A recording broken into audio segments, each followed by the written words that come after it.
Hi guys, আসসালামু আলাইকুম। আমি এমডি সাজিদ আবারও চলে এলাম একটি গুরুত্বপূর্ণ ভিডিও নিয়ে।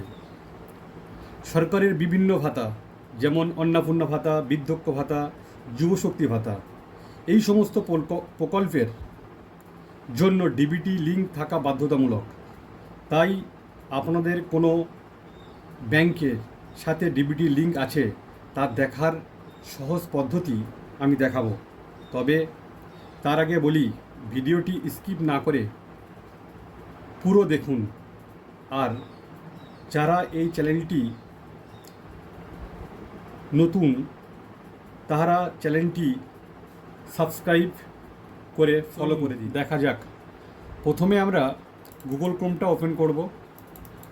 করার পরে আমরা আধার লিখে সার্চ করব, AADHAR, আধার লিখে সার্চ করে আমরা চেক আধার আপডেট স্ট্যাটাসে ক্লিক করব। আমরা দেখতে পাবো একটা পেজ খুলে গেল। এখান থেকে আমরা চেক আধার আপডেট স্ট্যাটাস এটাই ক্লিক করব। ক্লিক করার পরে আমরা এর ড্যাশবোর্ড আছে না, ড্যাশবোর্ডে যাব। তারপর আমরা এখানে লগ ইনে ক্লিক করার পরে এখানে যে দেখবেন তার আধার নাম্বারটা আমরা এখানে মারব।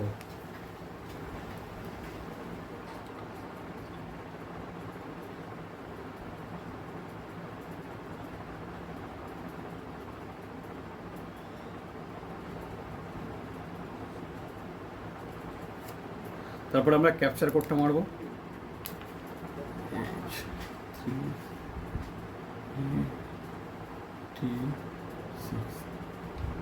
মারার পরে লগ ইন উইথ ওটিপিতে ক্লিক করব। ক্লিক করার পরে ওটিপি আসলো একটা। ওটিপিটি আমি এখানে মেরে দেবো।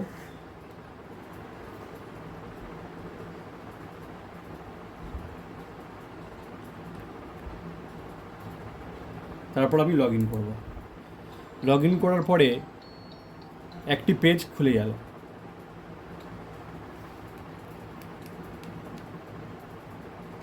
এখান থেকে আমি দেখুন এখানে লেখা আছে ব্যাংক সেন্ডিং স্ট্যাটাস, এটাকে ক্লিক করব। ক্লিক করার পরে দেখুন এখানে পুরো বোঝা যাচ্ছে আপনার আধার নাম্বার, কোন ব্যাংকের সঙ্গে ডিবিটি লিঙ্ক করা আছে, ইন্ডিয়ান ব্যাংকের সঙ্গে আমারটা লিঙ্ক করা আছে, ব্যাংক সেন্ডিং স্ট্যাটাস অ্যাক্টিভ। এটা পুরো ডিটেলসটা এইভাবে চেক করতে পারবেন খুব সহজে, সেটা মোবাইল হোক আর কম্পিউটার হোক।